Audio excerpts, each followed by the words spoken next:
शर्मनाक है। Okay, let's just listen in to the police official speaking right now.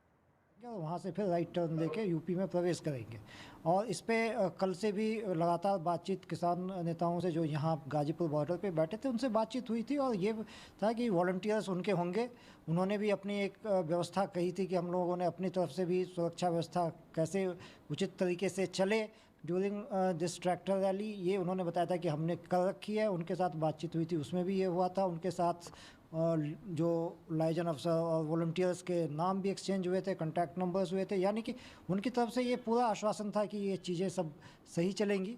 लेकिन आज सुबह जब ये था कि पहले ये बताया गया कि 11 बजे एक झंडोत्तोलन का समारोह होगा इनके यहाँ जहाँ पे ये बैठे हुए हैं, और उसके बाद ये लोग रैली में जो उचित रूट है उसके हिसाब से ही चलेंगे। लेकिन अचानक 9:30 बजे एक ग्रुप जो है उसने पहले बैरिकेड ब्रीच करने की कोशिश की, तो गाजीपुर बॉर्डर के पास ही पुलिस से पहली झड़प किसानों की हुई वहाँ पर।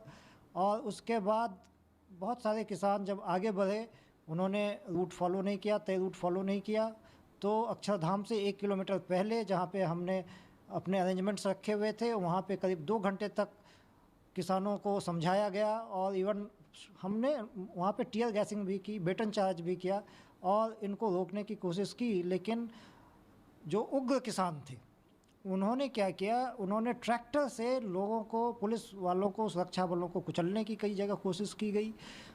बैरिकेड्स तोड़ दिए गए, जो हमारे बसेज थी, पुलिस की बसेज थी, उनको तोड़ दिया गया, और इस तरीके से व्यापक पैमाने पे तोड़फोड़ की और नुकसान किया। और उसके बाद इसमें से कई लोग इस बैरिकेड को तोड़ करके आगे निकल गए, और जो पीछे लगातार उनके साथ पुलिस की जो है मुठभेड़ और मुकाबला चलता रहा। सर, कितने पुलिस वालों को चोटें आई? क्योंकि जैसे आपने बताया कि कुचलने की कोशिश की गई थी, तो क्या हुआ था कि जो सीनियर इसमें मैं ये बताना चाहूँगा कि जो एडिशनल डीसीपी ईस्ट है मंजीत, उनके ऊपर भी ट्रैक्टर चढ़ाने की कोशिश की गई, और अगर ऐन वक्त पे उन सुरक्षा कर्मियों ने उनको हटाया नहीं होता तो बहुत बड़ा हादसा हो सकता था।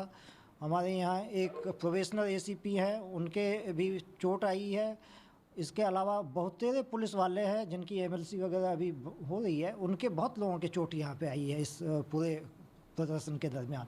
तो ये काफ़ी उग्र तरीके से ये डेमोन्स्ट्रेशन किया गया, रैली की गई, जिसमें व्यापक पैमाने पे तोड़फोड़ हुई है। इस पर कानूनी कार्रवाई की जाएगी। अनुज जी, दिल्ली में अभी हालात है, लाल किले में देखा झंडा फहरा दिया गया, तो कहीं ना कहीं पहले से मीटिंग चल रही थी, उसके बावजूद आखिर ऐसी क्या वजह रही कि दिल्ली पुलिस उन्हें रोकने में सक्षम नहीं रही, रोकने में मतलब नाकाम रही है? देखिए, बहुत बड़ी तादाद में पुलिस बल भी तैनात किए गए थे, फिजिकल बैरियर्स भी लगाए गए थे, और कई राउंड की मीटिंग इसलिए की गई थी कि जब इस तरह के डेमोन्स्ट्रेशन होते हैं तो एक ट्रस्ट भी होता है, जिसमें ये होता है कि जब बड़े पैमाने पे कई मीटिंग्स का दौर चला है और बड़े बड़े जो नेता थे, किसान नेता, वो भी इन मीटिंग्स में शामिल थे, और उन्होंने आश्वासन दिया था और कंटिन्यूस ये आश्वासन दिया गया कि हम इस रूट को फॉलो करेंगे।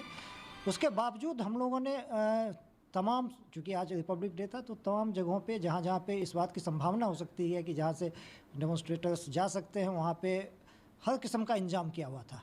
लेकिन ट्रैक्टर से जब पुलिस बल पे कई जगहों पे उन्होंने चढ़ाने की कोशिश की, तो कई जगहों पे वो ब्रीच भी हुआ है। लेकिन उसके बावजूद आप जैसा देख रहे हैं, अभी भी दिल्ली के कई इलाकों में कंटिन्यूस जो है ये पुलिस उनको रोक रही है, समझा भी रही है, अपील भी कर रही है, वापस भेज भी रही है।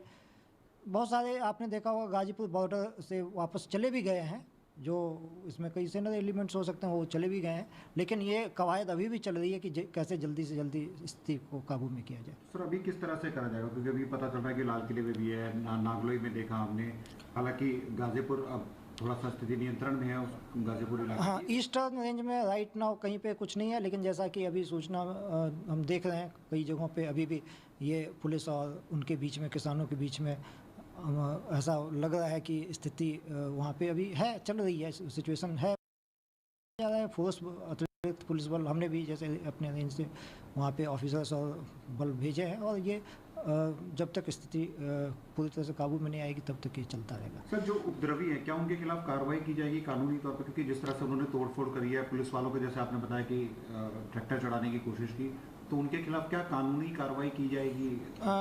डेफिनेटली जो इसमें नुकसान हुआ है और जिस तरह से असॉल्ट हुआ है पब्लिक सर्वेंट्स के ऊपर, जो पुलिस बल के ऊपर, उसमें जो भी लीगल एक्शन बनता है वो निश्चित तौर पे लिया जाएगा। और उन नेताओं के